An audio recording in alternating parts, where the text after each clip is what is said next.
আদা রসুন বাটার ঝামেলা শেষ। মাত্র 10 মিনিটে তৈরি করব সেরা স্বাদের মশলাদার মাছ ভুনা। রান্না করতে অলসতা লাগছে কিংবা হাতের কাছে আদা রসুন জিরা বাটা নেই, কোনো চিন্তা নেই। আজ আমি আপনাদেরকে দেখাবো এমন এক ইউনিক রেসিপি যেখানে বাটাবাটির ঝামেলা নেই কিন্তু স্বাদে কোনো কমতি নেই। একদমই মজাদার একটি রেসিপি। এটা কিন্তু আদা রসুন জিরা বাটা ছাড়াই আমি খুব মশলাদার করে একটি ঝাল ঝাল করে রেসিপি তৈরি করব। আসসালামু আলাইকুম। আজ আমি নতুন আরও একটি রেসিপি নিয়ে চলে এসেছি। আর এই রেসিপিটা একদমই ঝাল ঝাল হবে আর দেখতে কিন্তু সেরা স্বাদের হয়, খেতেও কিন্তু ভীষণ স্বাদ। এই তো ফার্স্টে কিন্তু চাকা চাকা নিয়েছি পাঙ্গাস মাছগুলো। আর পাঙ্গাস মাছের টুকরোগুলোকে আমি ভালো করে ধুয়ে পরিষ্কার করে নেওয়ার পর হলুদ লবণ একটু মরিচের গুঁড়ো মেখে মাছগুলোকে গরম তেলে ভেজে নিয়েছি। আর মাছটা কিন্তু একটু কড়া করে ভেজে নিতে হবে, তাহলে কিন্তু স্বাদটা অনেকটাই বেশি হয়। এই পর্যায়ে আমি মাছগুলো ভেজে নিয়েছি।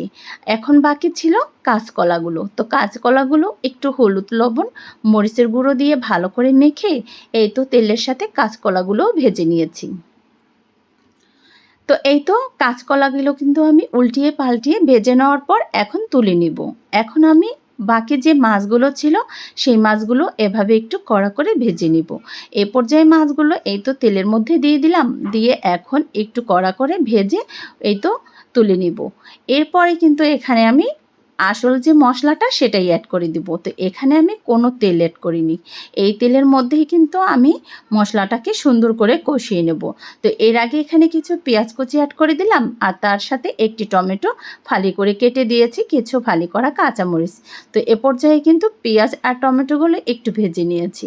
এই তো আসল মশলাটা কিন্তু চলেই আসলো। এখানে কিন্তু শুকনো মরিচ আমি একদম ভেজে নিয়েছিলাম। তেল ছাড়া কিন্তু এই মরিচটা ভেজে নিতে হবে, তাহলেই কিন্তু আসল স্বাদ ফিরে পাবেন। এখানে আমি মরিচটা ভেজে নেওয়ার পর একটু রসুন আর পেঁয়াজ এগুলো দিয়ে ভালো করে মরিচটাকে বেটে নিয়েছিলাম।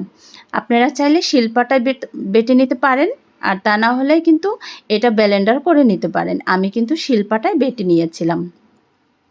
এই তো এই পর্যায়ে আমি মশলাটা তেলের সাথে ভালো করে একটু কষিয়ে নিয়েছি, স্বাদ মতো একটু নুনও অ্যাড করে দিয়েছি।